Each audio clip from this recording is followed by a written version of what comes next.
Bonjour, je m'appelle Camille et je vais vous lire un passage du roman L'agence Pendergast écrit par Christophe Lambert. Ce roman raconte l'histoire d'une agence secrète qui est chargée de repérer les êtres surnaturels qui arrivent à New York. Archibald Pendergast est le chef de l'agence et il vient de recruter un nouvel agent, Sean. L'équipe lui fait visiter les locaux de l'agence.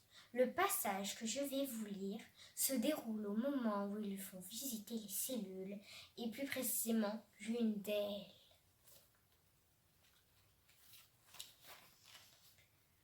Joe fit coulisser le petit panneau qui, situé à hauteur d'homme, permettait de jeter un œil dans la cellule du fameux Vlad. Sean s'approcha. Une boule d'angoisse nichait au creux de la poitrine.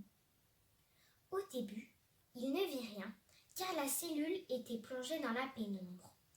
Peu à peu, ses yeux s'habituèrent à l'obscurité et il discerna quelque chose posé au sol. Un cercueil, lâcha-t-il entre ses dents serrées. Le couvercle ouvert permettait de discerner son contenu. Il semblait à moitié rempli de terre. Soudain, un visage apparut à 10 centimètres de Sean et le garçon laissa filtrer un petit cri étranglé. « Ah !» fit-il en reculant d'un bond. La peau du prisonnier avait la blancheur du lait et, comme il était tout de noir vêtu, son visage paraissait presque détaché du reste de son corps. On aurait dit un ballon blanc flottant dans le noir.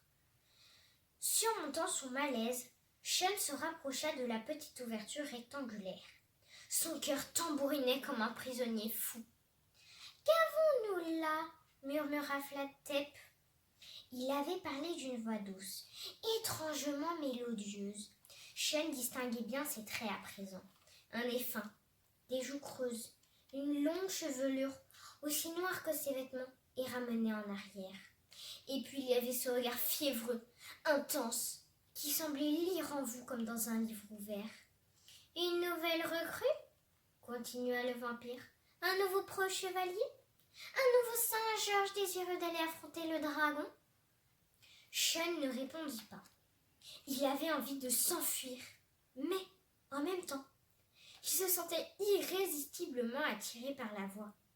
Puis, sans transition, le ton de Vlad changea. Cette fois, il s'adressait au chef de l'agence. « Au fait, Archibald, j'ai fait un rêve cette nuit. Un songe merveilleux. J'ai rêvé de votre douce Greta.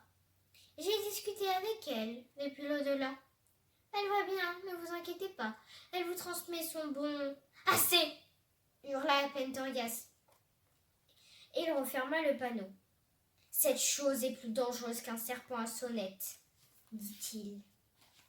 Sean avait les jambes en coton et le tournis, comme au sortir d'un manège de fête foraine.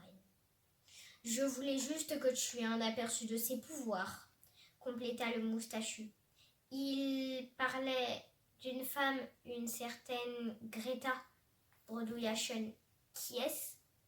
Peu importe. Tout ce que tu dois savoir, c'est que ces monstres sont très forts pour jeter le trouble dans l'esprit des gens. Il ne faut pas les écouter, et encore moins leur faire confiance.